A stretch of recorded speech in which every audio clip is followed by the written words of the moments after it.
maximize the potential of high-quality breed for meat or milk, they must be provided with good quality feed. Proper feeding is essential for effective livestock production. So, in Asian countries, they are mainly used for cattle and carabaos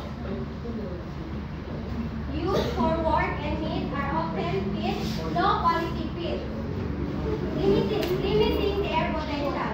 To achieve better meat or milk production, good quality breeds must be given good quality feed. So next, cattle and carabaos require proper nutrition to support their physical development, health, and productivity. Feed provides essential nutrients such as protein, energy, vitamins, and minerals, which are important for building strong bones, developing muscle, producing energy, and supporting overall body function. So, Mr. Edson, why do you think the nutrients is important to cattle and carabaos? For them to grow healthy. Stand up. For them to grow healthy, man. Not even my topic, why you're asking me like that? Because you are talking there. Sorry, ma'am. Stop talking. So, what are the nutrients that can get in fruits? Protein, energy, vitamins, and minerals. Okay, very good. So, cattle and carabaos need vitamins and minerals to stay healthy. They get this from their food because their body can make all of them. So now we will proceed to the types of feed. There are two types of feed. First is raw veggies. Number two is concentrate. First is what is raw veggies? Can read? Yes, yes, can. High fiber content, more than 18%. Example, grasses, hay, silage, leaves, and crop residues. So why do you think raw veggies fiber is important to cattle and carabaos?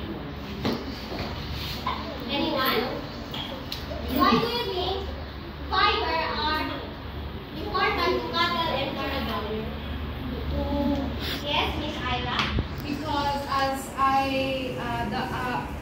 Because fiber is a nutrient which is help to digest.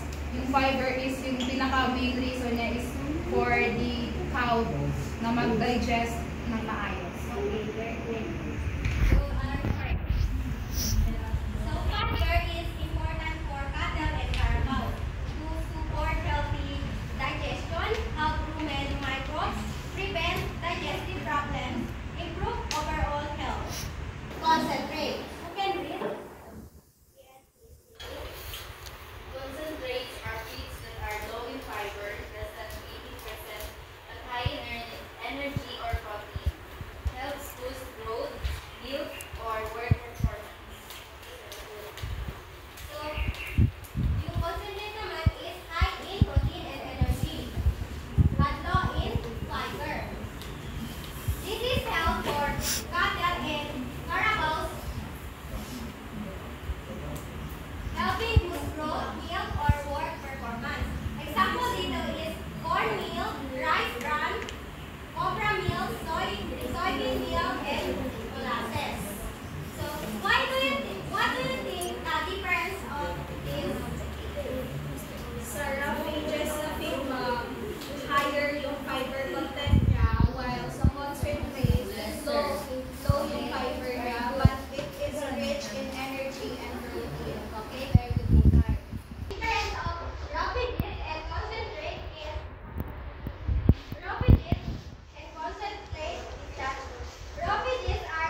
along, some vitamins like D can go away.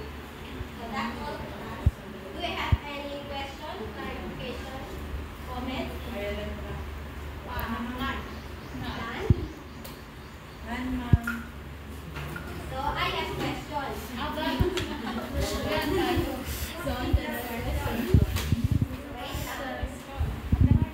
What is the health